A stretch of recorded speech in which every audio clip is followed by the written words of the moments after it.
Hi everyone and welcome to Hi. our video on space. Yes, we love space. Gravitational fields.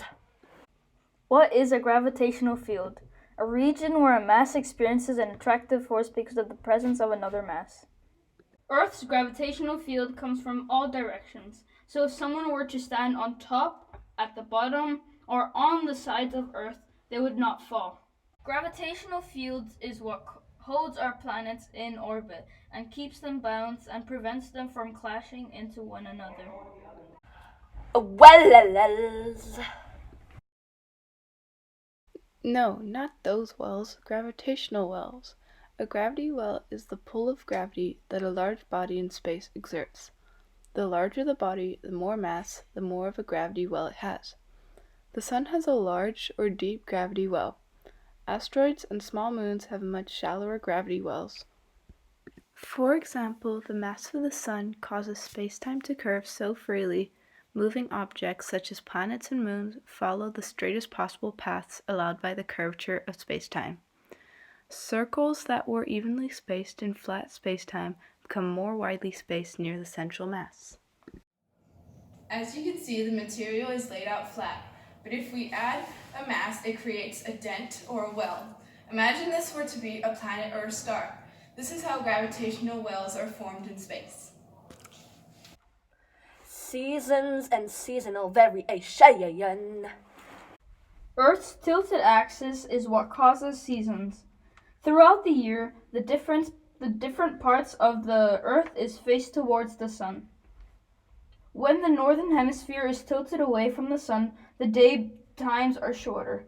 This is when the sun is low down in the sky, even at midday, and the amount of heat from the sun has decreased. This is winter 6 months later. The Earth is on the opposite side of the sun, so this means that the northern hemisphere is now angled towards the sun. This is summer. The first day of winter starts on December 21st. This is called the winter solstice. Spring starts on March 21st as the vernal equinox. Summer starts June 21st as the summer solstice, and finally autumn on the September 23rd as the autumn equinox. Light years. Light years are used as a unit of length to measure distances in space.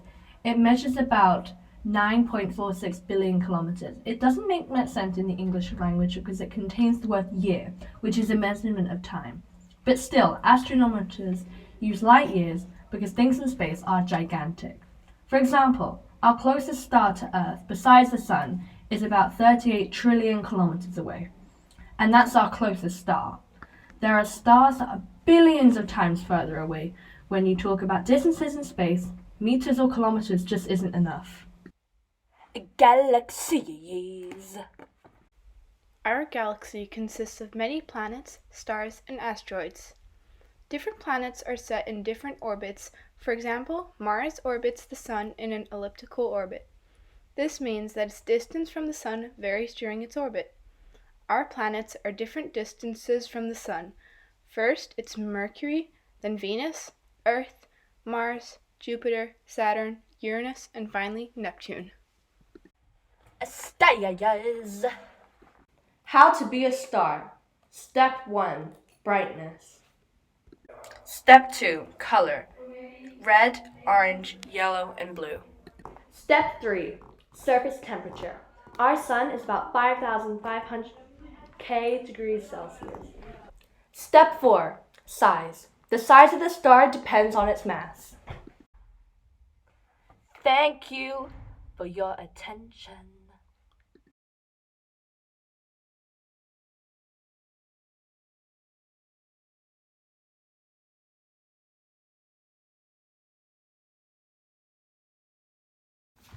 Hey everyone, welcome to our vlog. Welcome to our first class studio. Pretty iconic, don't mind the poo-poo stain, but as you can see, it's fully safety, last service in the 90s, and you can like see into death, but it's cute. We do a lot of our work in here. Hope you enjoyed.